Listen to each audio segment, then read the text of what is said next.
Meet Bob Olson. Bob's the author of Answers About the Afterlife and the host of Afterlife TV, a private investigator who began investigating life after death in 1999. Bob now records his interviews with experts, authors, and people who've had extraordinary experiences so he can share it all with you. Enjoy the show.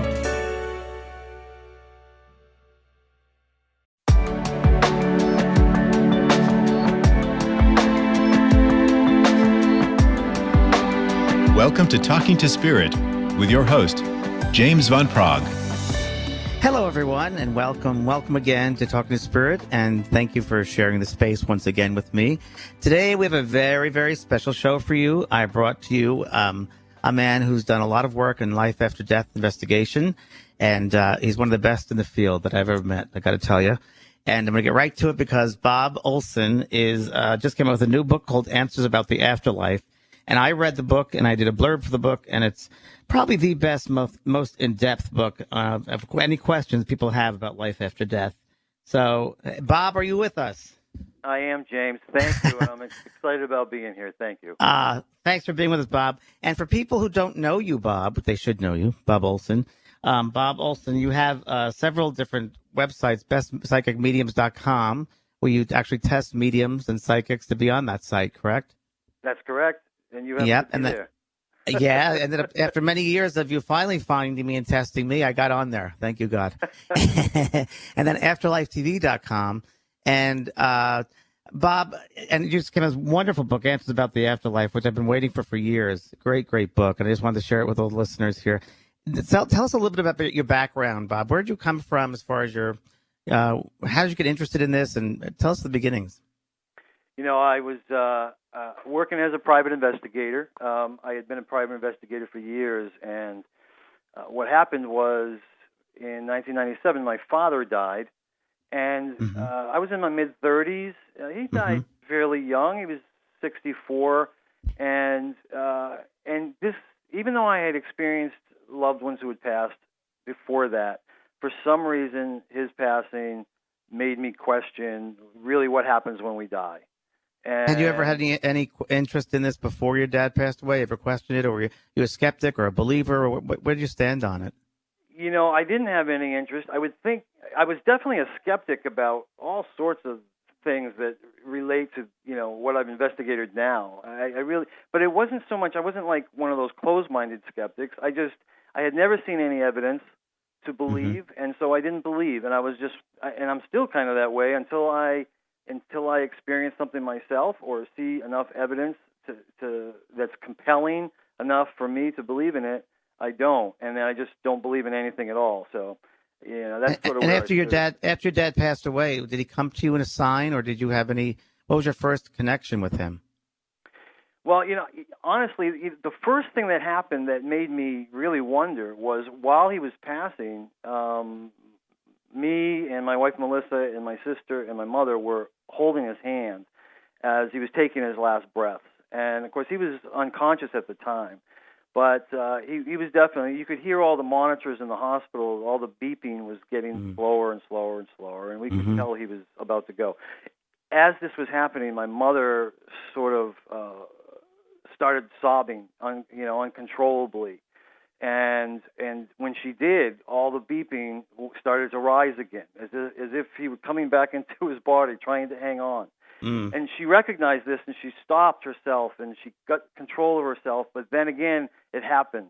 And two more times, every time she started sobbing again, all his vital signs ended up going up again.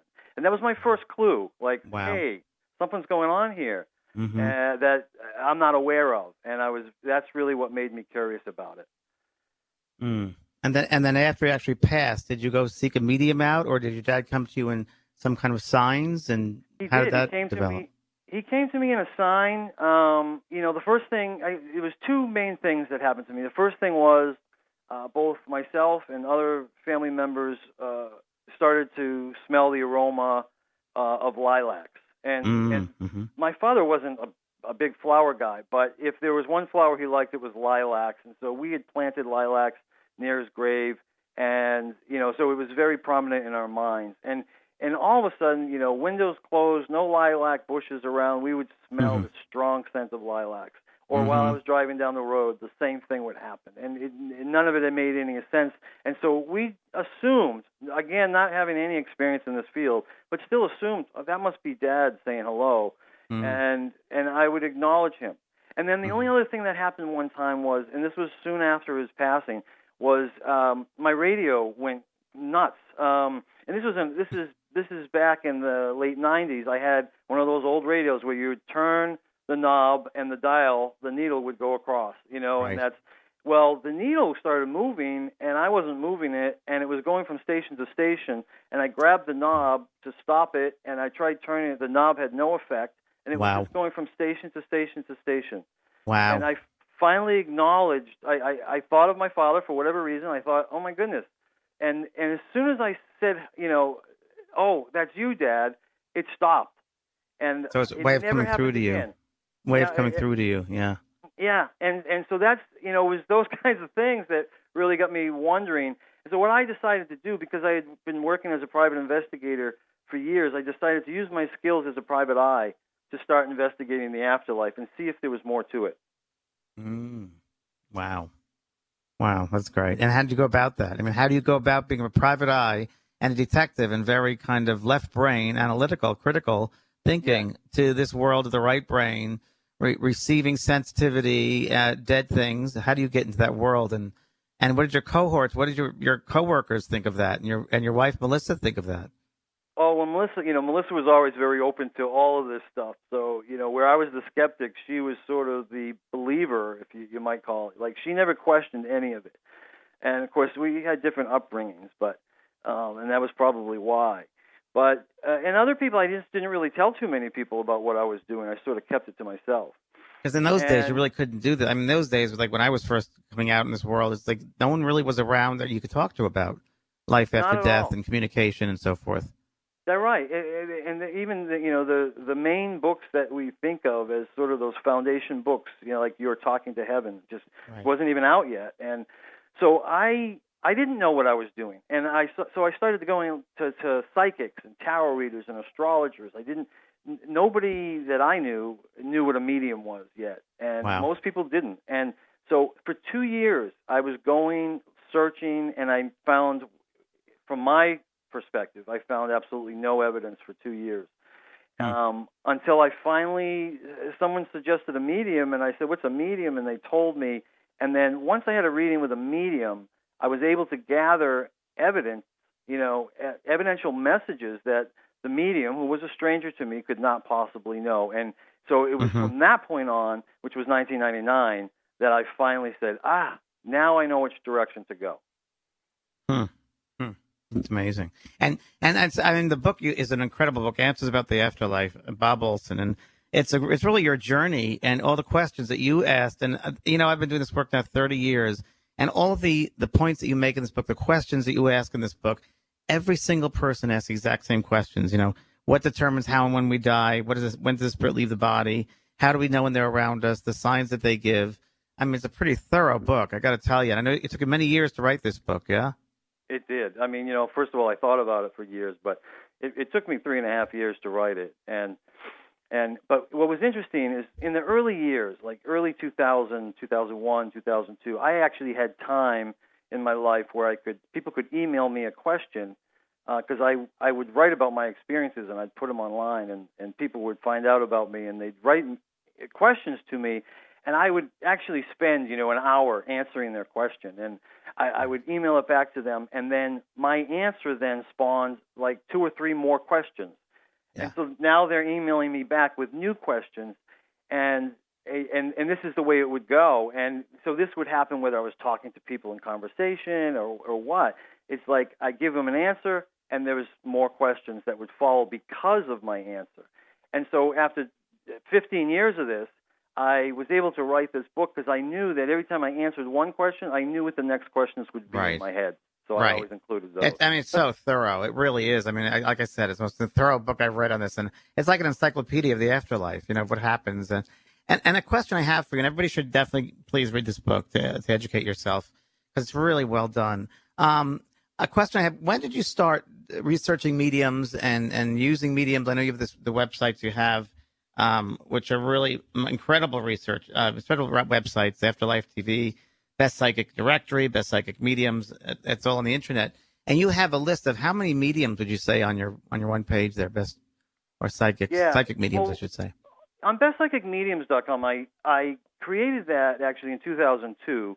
I'd had another site that I was just writing about my favorite experiences. And, at that time when I was testing mediums for my own research, I was I wasn't doing it for the public. I was doing it for my own research. So I would meet a whole bunch of mediums, and I would test them in different ways to see what was possible and how they conflicted and then how they did things the same. And I was very, very curious about why some things were different, some things were the same, and I would analyze things in that way. I would even take some of my case files as a private investigator that very few people knew what was going on. But if there was someone who had died in relation to one of those cases, I would then use those cases to test the mediums and see what they could come up with. And I was amazed at how many details they knew about the case that nobody else knew about except me and a couple other people, you know.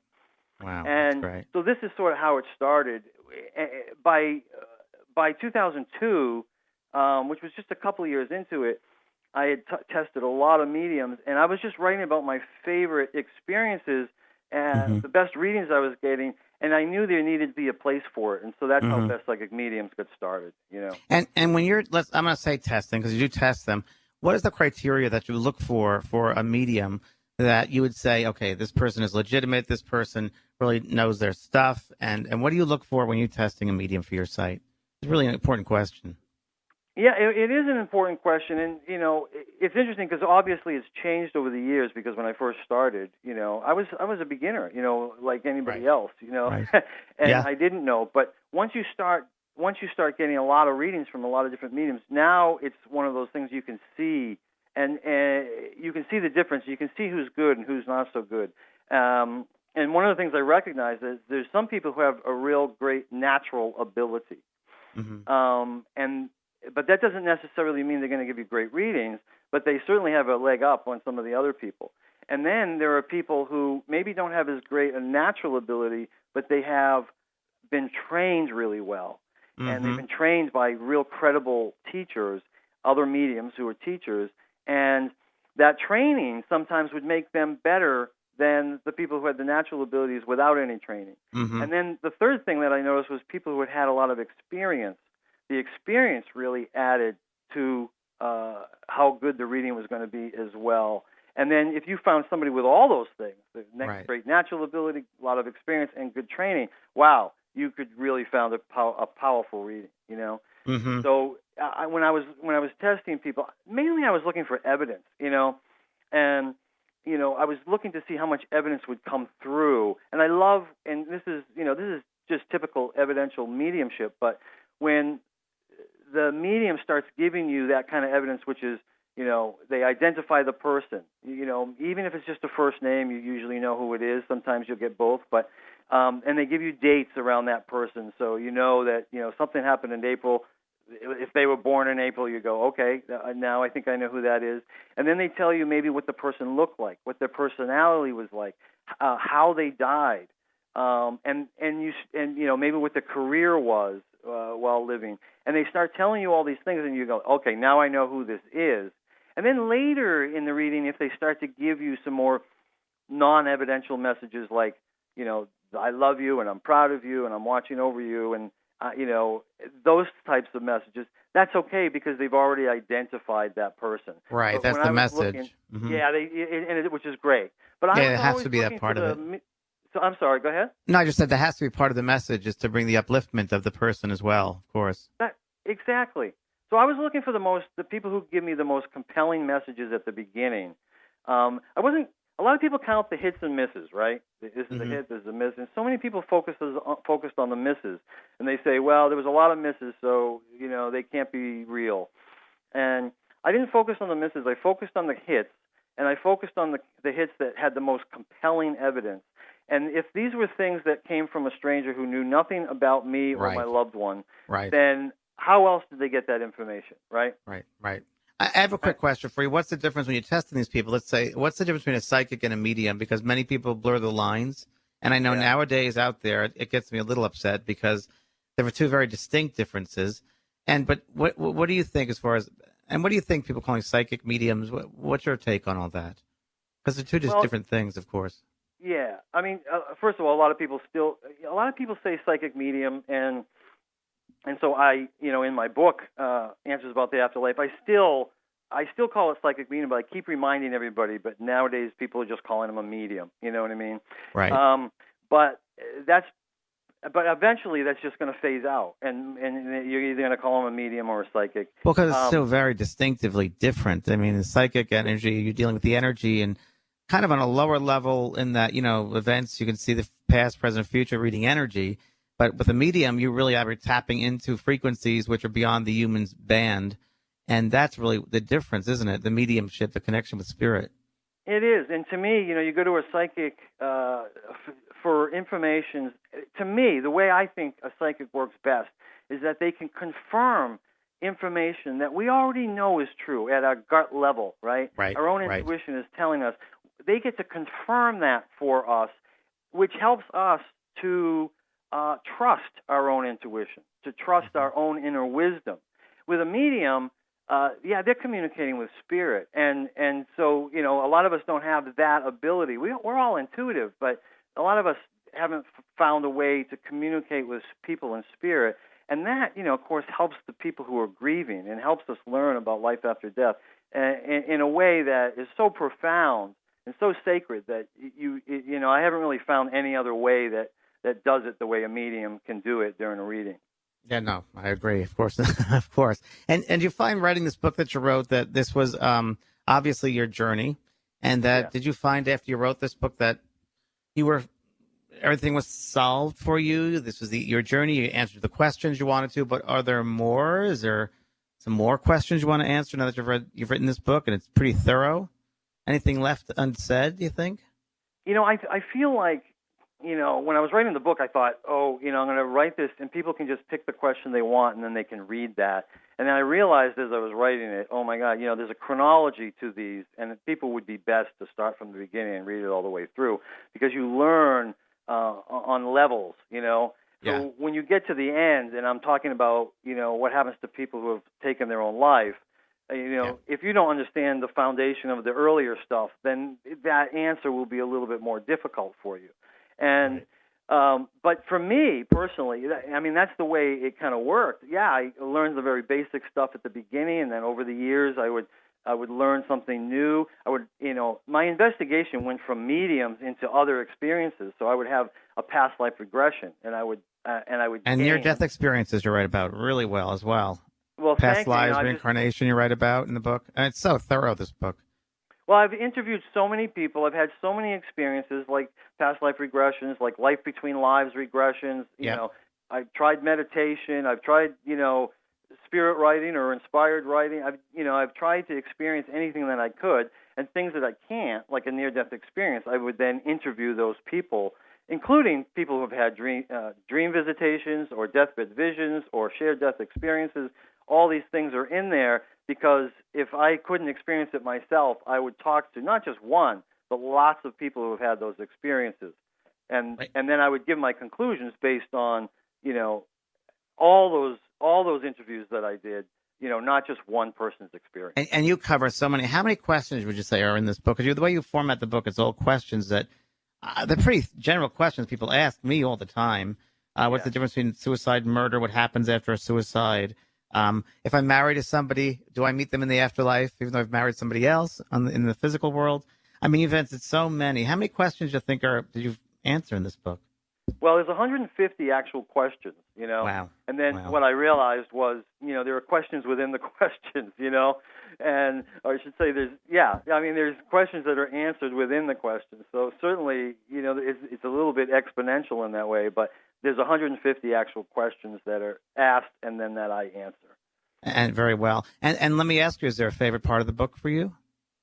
That's a tough one.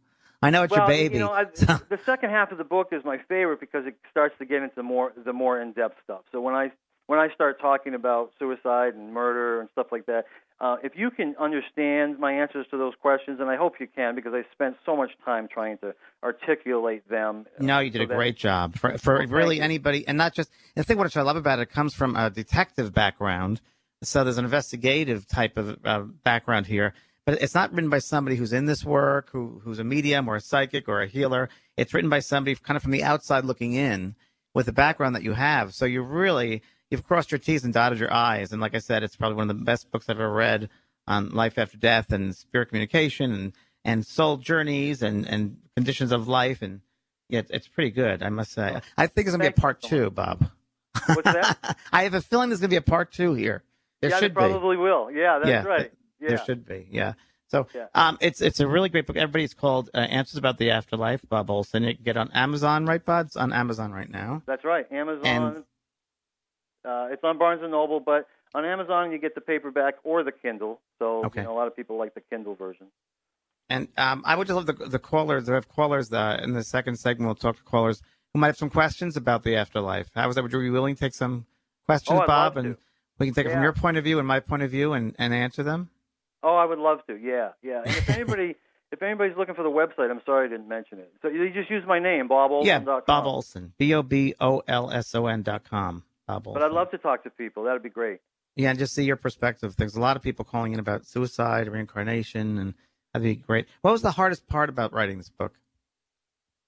The hardest part was that I had to, there's some, knowing that people would skip around, because, not everybody's going to read it. I knew that I was going to have to repeat some things. So some things would have to be repetitive, because if someone just read the answer about one question, I wanted to make sure they got the whole answer. And I didn't want to give half answers assuming they read something else. So the hard part was not being too repetitive, but also making sure to give the full answer and give it in such a way that people would understand it, not getting too ahead of anybody. You know what I mean? Like there's some pretty deep subjects here. And one of the ones I love the question that you ask is when does death happen? When does the soul leave the body? And what do you think on that? What do I think about that? Yes. When does death happen? Because I know that's one of the questions you have in here. Or when does our spirit leave our body at death? That's the question. Well, that's interesting. I mean, I think the soul gets to choose. I actually think we even get to choose. But I have to make the discrepancy between death and dying. You know what I mean? So, death is when we actually leave our bodies. And for a lot of people, let's just say it's a tragic accident or whatever.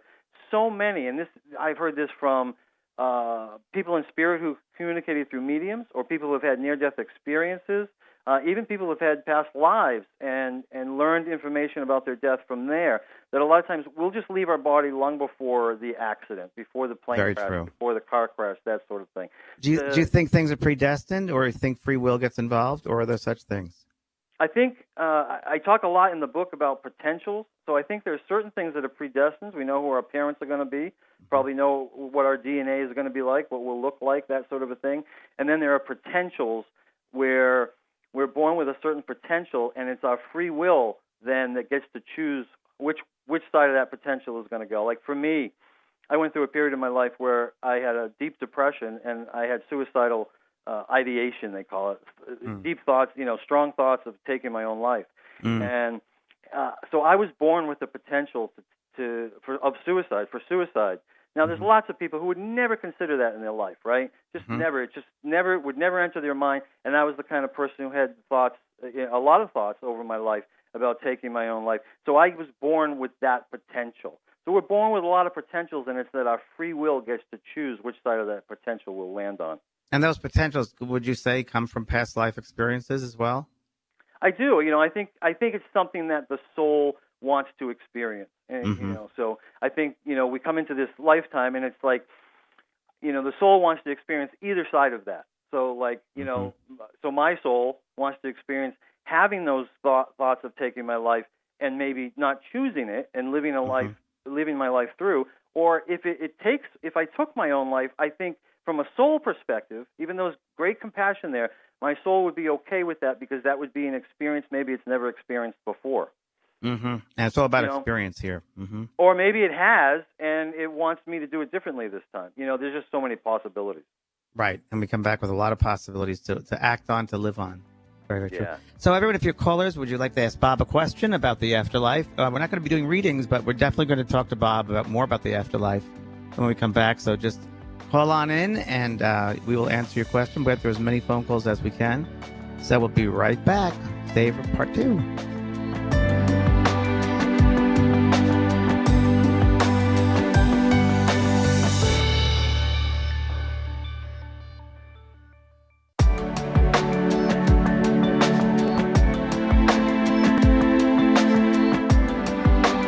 Welcome to Talking to Spirit with your host, James Van Praagh. Hello, everyone, and welcome back to the second segment. We're having a wonderful conversation with Bob Olson, a private investigator of the afterlife, and talking about his new book, Answers About the Afterlife, which I think everybody should read. It should be the Bible for everyone. So many questions answered. And Bob has agreed to give callers a book. Everyone that we go to on the phones, he will give a book to you, which is nice. So just stay online, and when the producer's there, we'll get your number. So call in if you have questions for Bob. The first question we're going to go to, we have line 8, which is Cindy from Canada. Hi, Cindy. Hi, Cindy. James. Hi. How are you doing? Fine. How are you? Good. I thought your question was very intriguing. So would you like to give it to Bob? Yeah. Ever since my daughter was small, around 3 or 4, she would start saying, like, if we were sitting on the couch and just kind of watching TV or something, she'd ask me, "Mommy, are we safe and sound?" And that's not how I usually talk, so I really figure out like where she was getting that from. So it just always kind of intrigued me, and she used to say that quite a bit. So probably having visions or connection with spirit, yeah? Yeah. And Bob, do you find that often that children have visions of spirit in your work? Did you find that? They do. I mean, a couple of things come to mind there. Either she's having visions of spirit, and kids just seem to be able to do it much better than adults. Mm-hmm. Some people think it's because they haven't been away from the spirit world very long. It's very true. Others think that it's just because they haven't learned skepticism from the adults, and eventually we do. If we live, say, within a family or a community that has that kind of skepticism, they sort of talk us out of it, and we learn to push those visions aside.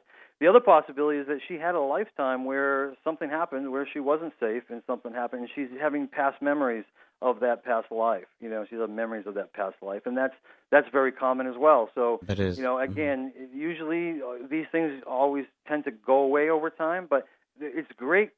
It's just wonderful if you have a conversation with them to ask them more questions about it, and then you can reassure them, of those any fear that she might be having.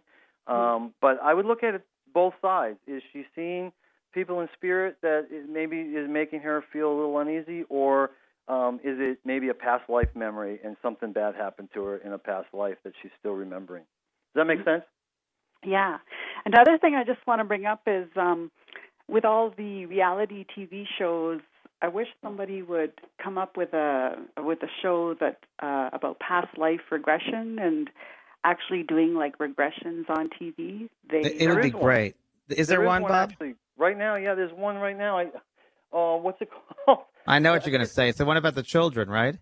No, it's. No? I think it's called Regression Past Lives or something. It's actually they actually show people having a past life regression. Then the guy goes and it's on Lifetime Family.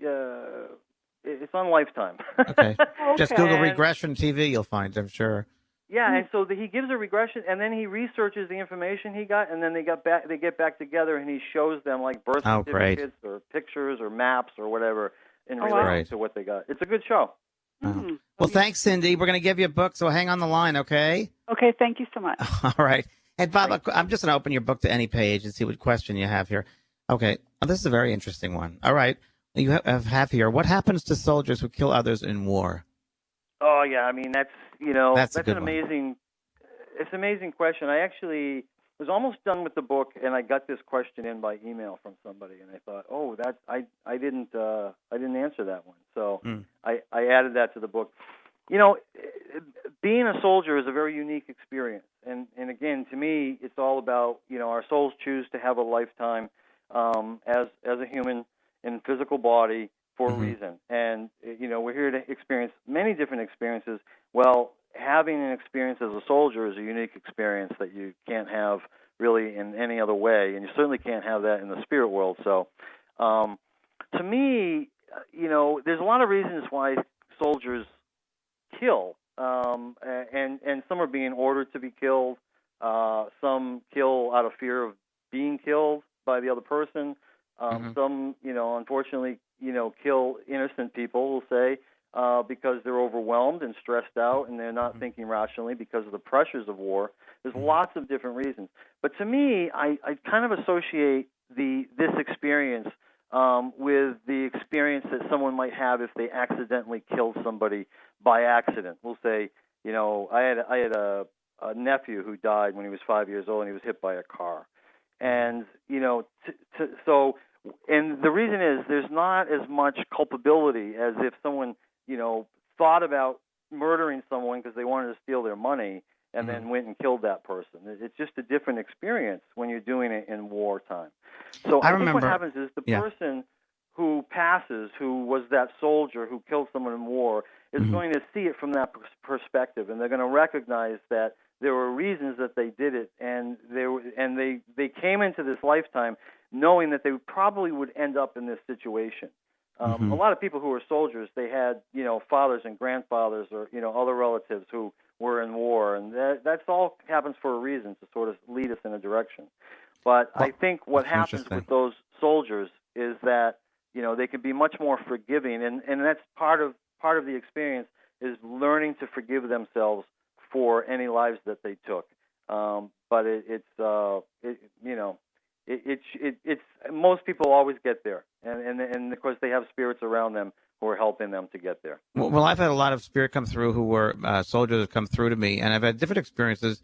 But one was I came back to go into war to do this, and as an honor to my country, and they were in that space, and they said if I come back again, I would probably do the same thing again because that's what I know. That's what my soul knows to what to do at the level that they're at. That's what they feel they have to do. And then I've had other people come through, other soldiers would come through and say, I've learned that I shouldn't do that this time. But I know when I was, this will go back to past life regression, when I was regressed once, I just asked the question, why am I a medium and why am I internationally known and why, millions of people know me? Why is that? And why did I choose that to be a medium, to be on the front line here? And it was interesting because I saw a vision of myself with my mustache and I was a general in all these different wars. And my face remained the same, but all the uniforms changed. And I realized in every single war that I was responsible for telling my men when to go in and kill people. Yeah. And that I, of course, responsible for many, many lives that passed. And then I came back in this lifetime to heal millions of people's lives about death. That's right. I mean, that makes perfect sense to me, James, because that's kind of what we're doing. Now, the way I always would explain it is it's the same thing, but I would say it a little differently in that, yeah, you wanted to experience both sides of that situation. So in one side, you're a general, telling people to kill, and another, you're a medium helping people who have dealt with those losses. And so you're experiencing death and killing from different sides so that eventually we experience from all different sides. Like if you want to use, like murder as an example, in one life one could be a murderer. In another life, they could be the person who was murdered. Right. In another life, they could be a family member of someone who was a murderer. In another one, they could be a family member of someone who was murdered. We experience learning all the different aspects of it. All different aspects so that we come to have compassion and love and understanding more as a whole, more as a whole world. That makes sense. Yeah. We have line 2. We have Martha's calling in for you, Bob. So we'll go to line 2 with Martha from Norwalk, Martha. Connecticut. Malta is her name? Okay. Hello, darling. Hello. Is it Mozita? How do you pronounce your name? Maritza. Marita. Hi, Marita. How are you, James? I'm so happy you took my call. I met you in Richfield, Connecticut, and I was so delightful by you, by the program. Oh, thank you, sweetheart. My question is that I have two loved ones dying recently. One was my mother 4 years ago, and the other one was my girlfriend a year ago. And how long it takes to reincarnate, and if it's an afterlife, is it process too? Oh, good question. How that works? I mean, I'm just kind of curious because my niece, my sister swears that my niece is my mother. I don't know, but Okay, that's a good question, Maritza. Good Huh? question, Bob. What do you think about that? How long does it take to reincarnate? Yeah. Well, it's an interesting question because time doesn't exist in the spirit world, right? So, Right. I make an explanation early in the book that it takes some time, but I can only do it briefly here. That there's a difference between the soul and the spirit, and the soul is our whole self, our higher self that always stays in the spirit world, and part of that soul comes to experience a human life, and that's what we call our spirit. Okay, so the spirit of Bob, me, when I pass, I will go into the afterlife, and the spirit of Bob will always exist in the afterlife. That part of my soul that is Bob, It's part of your will soul. stay there, Mm-hmm. and it won't. It's not Bob, the spirit of Bob, that is going to reincarnate. It's actually my soul that is going to have another lifetime, and it might have a lifetime as George, and so that now if I were to have a past life regression, I could perhaps, we'll say George, if he came after me, again, it doesn't matter in the spirit world, but if for our chronological linear time thinking, we go, George has a past life regression. He might experience my lifetime. He might go back and have a past life as me, recognizing. But it's his soul. It's the soul that's having all these different lifetimes. So what can happen is we can reincarnate. There's no timetable to it. There's no time element per se. Mm-hmm. Very quickly from one life to the next because our spirit is not what's reincarnated. It's our soul that's reincarnating. But this also explains why Marita can, when she passes, her mother will always be there for her. Her mother is not going to go into another lifetime and then not be there when Marita passes, because her mother will still be there as that spirit that is going to remain in the spirit world as her mother. As part of that soul family. They're all the same part of the soul. Family. Yeah. And then her mother's soul can reincarnate, but her mother will always be there for her. And a lot of times people ask that question because they're worried their loved ones won't be there for them when they cross over. And there are aspects of the soul that can come back earlier, too. So there might be some recognition in another family member, a newborn, even animals, too. They say, oh, that's my mother's a cat. There are aspects of that soul. Don't you think, Bob, that they can just come into the incarnation? Totally.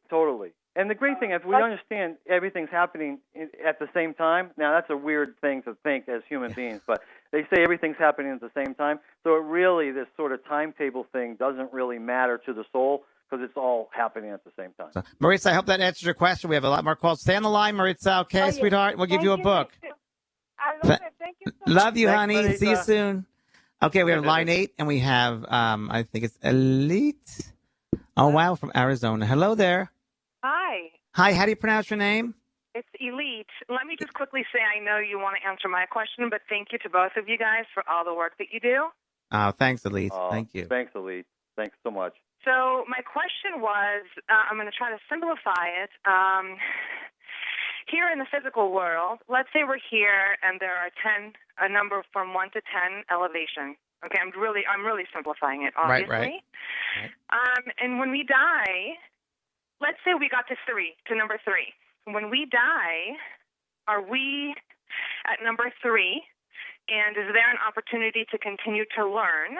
And, I'm looking for a straight answer. You don't have to sugarcoat anything. The reason I'm asking is someone passed in my life, and I've been to mediums, and it seems like they haven't been growing, and that's not a judgment. It's almost like all their responses are from 20 years ago.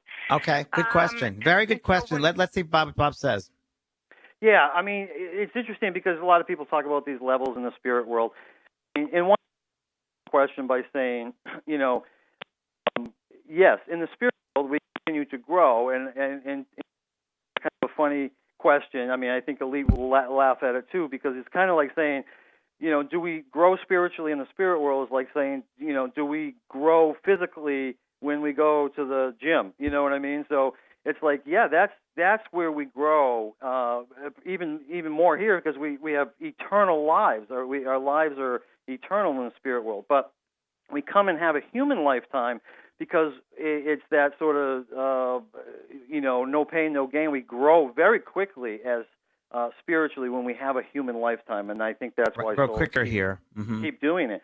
As far as worrying about whether someone's going to grow, first of all, it doesn't matter when you're in the spirit world. It doesn't matter, it's not about that. It's not. Nobody's judging one another, and I can tell that you get that, Elite.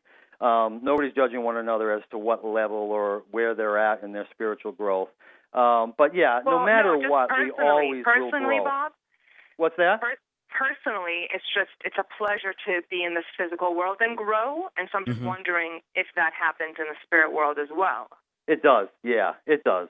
Very much so. You can grow over there. You can grow over there, and I had a life between lives regression where I went and learned that one of the things I do in the spirit world is teach about fear, because we don't know fear there, and so I'm growing because I'm teaching about fear, and then the people who are learning about fear from me are growing because of what they're learning. And we can grow, we can learn things there in a much better way than we can learn here. Like someone can basically hop into my energy and experience what I learned about fear, there. We certainly can't do that here, right?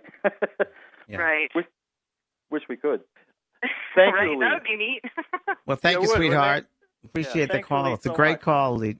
Thank you both so much. Okay, sweetheart. Stay on the line. We'll give you a book. Okay, great. Hello? All right. All right. Okay, good. Good. Very good. Very, very good. Some people are asking a question about what is the process? Like, when they, and I've been asked this too, Bob. What is the process of when a soul leaves the body at the time of death? Is it easier for some souls or harder for some souls? What do you think from your research? Yeah, I do think, I don't know if I'd say easy or hard, but it's a natural process for all of us. We've done it so many times, and because we've had so many other lifetimes, so we've done it so many times. It's more of a remembering type of thing. But it depends on how much you know about the afterlife. One of the reasons that I do what I do, and I get so passionate when I talk about it, is because it's about waking up to the process, so that when you cross over, maybe it won't be a shock to you. Now, I know people who are atheists who have had near-death experiences, and they still weren't shocked. You know what I mean? It was okay. They were like, oh, yeah. But there are others who sort of, got a little bit more stuck in their beliefs, and so they did feel like, oh, wow, I was wrong. And they didn't really know how to navigate. They had to kind of feel their way and remember how to navigate the spirit world again, recognizing that, like, all we have to do is think about what we want, and we're there, Right. It's the soul memory, of course. The soul memory comes back.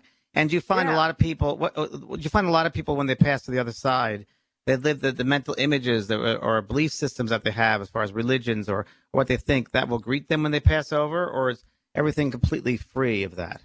No, what I've recognized, and certainly with people who've had near-death experiences, a lot of people talk about they had a hellish experience, a negative near-death experience, and I, having researched a lot of them, my belief on it is that it was because of their beliefs that they were going to hell, and they experienced what they expected to get.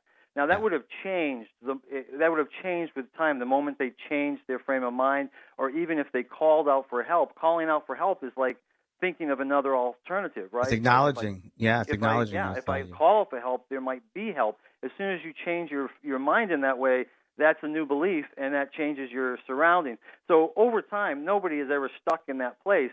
It's just a matter of if you do get what you believe and we get what we expect in the initial stages of crossing over. And, and so a lot of people, they think, they experience maybe the same thing that we experience in the physical life here, because that's all we know and that's what we're expecting there. Then we eventually learn, we're beings of light, and and the light that is surrounding us is what you might call God or the universe or source. And so then you kind of remember it all, and it all comes back to you. Yeah, and another question here we have from Robin line 2. I'm just going to go because we have only 5 minutes, but I want to ask you, yes, about lucid dreaming. And what do you think, Bob, from your research, what is dreaming? I think it can be two things. I think one, it could just be the brain working on our fears and our thoughts and working out problems. And then on the other side, I think it's our subconscious mind connecting with the spiritual realm And I think that in some ways we're experiencing other lifetimes that are going on at the exact same moment. And I think sometimes we're just, which is another way of saying we're experiencing past lives or even future lives. And sometimes we're just getting information from loved ones in spirit. I mean, and do you find that a lot of people have connections within the dream state, that they meet their loved ones in the spirit world, or they go to the other side and have connections with them? Because I have found it in my work. I don't know if you found it in yours. I have. Yeah, very common, yes? Very common that our loved ones meet us there because it's so easy for them to do it. And it's called a dream visitation. And it's that dream that's so clear and vivid, you remember it like it happened yesterday, even if it was 20, 30 years later. And what if some spirits come through with electricity really well? Others come through with smells. Others come through in other ways. What's the differential? Why do they come through? Some come through with electricity, come through with songs. Others come through with butterflies. What do you find in your research? Why do they come through in different ways? I feel it all has to do with what's going to resonate with me the most, you know.